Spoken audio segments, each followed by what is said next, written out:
Je suis cultivateur avec mon épouse à l'ERL de Clairville, à Saint-Brieuc-des-Ifs, donc à 25 km au nord de Rennes. Donc sur une exploitation de 110 hectares de SAU, donc en polyculture élevage, avec des élevages de canards de chair aux producteurs, un peu d'élevage bovin-viande, et donc 90 hectares de grandes cultures et légumes variés. Alors je suis venu à m'intéresser à l'oxymore AEI il y a longtemps.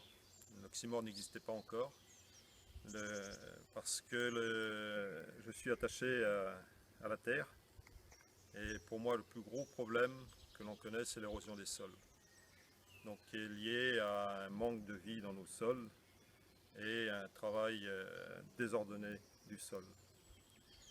Donc il y a une vingtaine d'années, pour des problèmes d'érosion, des problèmes de pratique de travail, de temps de travaux aussi, on a commencé à travailler la réduction du travail du sol, l'arrêt du labour.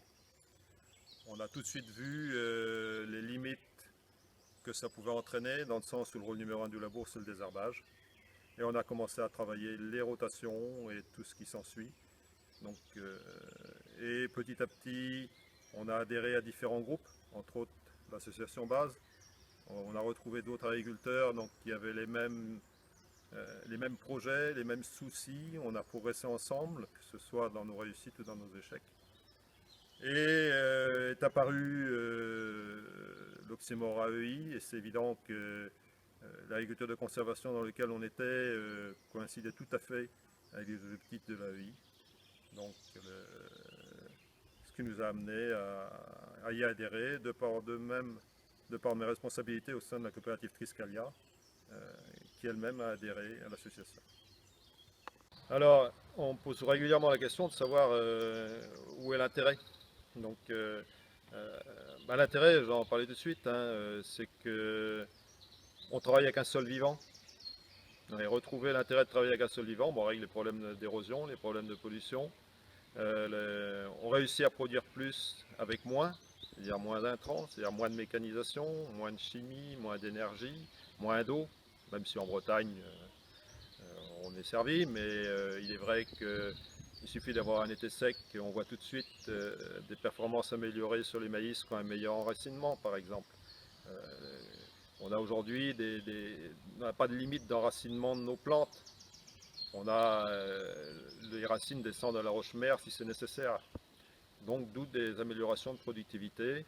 On observe de par nos rotations des améliorations de désherbage. On a des terres qui sont plus faciles à désherber aujourd'hui.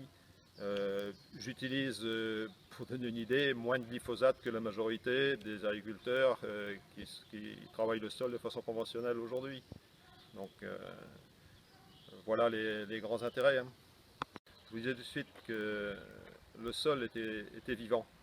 Donc il n'y a pas longtemps qu'on s'est aperçu de ça. À partir du moment où le sol est vivant, on s'aperçoit que les perspectives sont infinies. Infinies, et la recherche a un travail à l'infini. Donc que ce soit au niveau des plantes elles-mêmes, que ce soit au niveau de la protection des plantes, que ce soit au niveau de la production de ces plantes.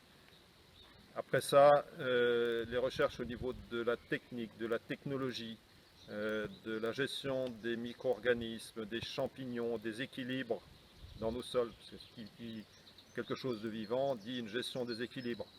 Vous pouvez voir, la recherche a de multiples travaux à faire devant elle. Moi, ce que je lui demande aujourd'hui, c'est qu'on observe sur le terrain des choses. On ne sait pas toujours les expliquer. Je demande justement à la recherche de me dire pourquoi ça marche ou pourquoi ça ne marche pas.